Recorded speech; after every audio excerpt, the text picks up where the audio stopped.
தம்பிக்கு ஒரு சில திங்ஸ்லாம் மீஷோல ஆர்டர் போட்டிருந்தேன். இந்த பெரிய பார்சல் நான் உங்களுக்கு அப்புறமா காட்டுறேன். இந்த வீடியோ நெறைய நியூ மாம்ஸா இருக்கவங்களுக்கு ஹெல்ப்பா இருக்கும்னு நெனைக்கிறேன். இது ப்ரமோஷன்லாம் கிடையாது. நான் வாங்குனதுக்கப்புறம் அதோட ப்ராடக்ட்டோட ரிவ்யூ தான் இந்த வின்டர் சீசனுக்கு ஏத்த மாதிரியான பனியன் கிளாத் தான் வாங்கியிருந்தேன். 24x7 குழந்தைய நம்ம ஸ்வெட்டர்லயே வச்சுக்கிற மாதிரியான கிளைமேட்டு தான் இப்ப இருக்கு.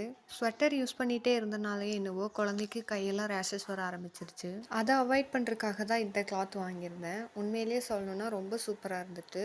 5 பீஸ் 350 கிட்ட வந்துச்சு. நான் ஒரு கிளாத் தம்பிக்கு போட்டு விட்டுட்டேன். அதனால தான் இந்த வீடியோல உங்களுக்கு 4 ஷர்ட் மட்டும் தெரியும். குவாலிட்டி வைஸ் ஒர்த்துன்னு தான் சொல்லணும். தம்பிக்கு 3 மந்த்ஸ் ஆக போகுது. அதனாலேயே நான் 0 to 3 மந்த்ஸ் சைஸ் போட்டிருந்தேன். இதோட பட்டனுமே வந்து ஸ்டீல்ல குடுத்துருந்தாங்க. ரொம்பவே நல்லா இருந்துச்சு. நியூ மாம்ஸ் யாராவது இந்த வீடியோ பார்த்தீங்கன்னா, கண்டிப்பா இந்த ப்ராடக்ட் வாங்கலாம். நெக்ஸ்ட்டு தம்பிக்கு இந்த ப்ராடக்ட் வந்து நான் இது 2வது ஸ்டாக் எடுத்திருக்கேன். எல்லா நியூ மாம்ஸுக்குமே நம்மளுக்கு ஹெல்ப்ஃபுல்லா இருக்கிறதே இந்த டைப்பர் தான். நம்மளுக்கு மார்க்கெட்ல கிடைக்கிறத விடவும் இது பிரைஸ் ரொம்பவே அஃபோர்டபுளா இருந்துச்சு. அது மட்டும் இல்லாம குவாலிட்டியுமே ரொம்ப சூப்பரா இருந்துச்சு. ஒரு பேக்ல 76 பேண்ட்ஸ் இருந்துச்சு. நான் காம்போவா 2 பேக் வந்து ஆர்டர் போட்டிருந்தேன். 2ம் சேர்த்து 750 தான் வந்துச்சு. தம்பி நைட்டு 9:00 தூங்குறாங்க அப்படின்னா மார்னிங் 4:00 தான் எந்திரிப்பாங்க. அது வரைக்குமே இந்த டைப்பர் வந்து ஸ்டேபிளா தான் இருந்துச்சு. 4:00 எந்திரிக்கும்போது நான் இன்னொரு டைப்பர் வந்து சேஞ்ச் பண்ணிப்பேன்.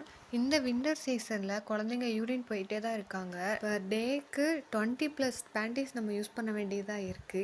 என்னோட பையன் கோல்டு இருக்கிறதுனால டே டைம்லயும் டைப்பர் யூஸ் பண்ற மாதிரி தான் இருக்கு.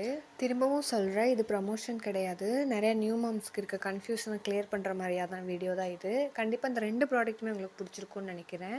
கண்டிப்பா ட்ரை பண்ணி பாருங்க. வாங்கிக்கோங்க, தைரியமா வாங்கலான்னு தான் நான் சொல்லுவேன். சரி, நான் போயிட்டு வரட்டுங்களா?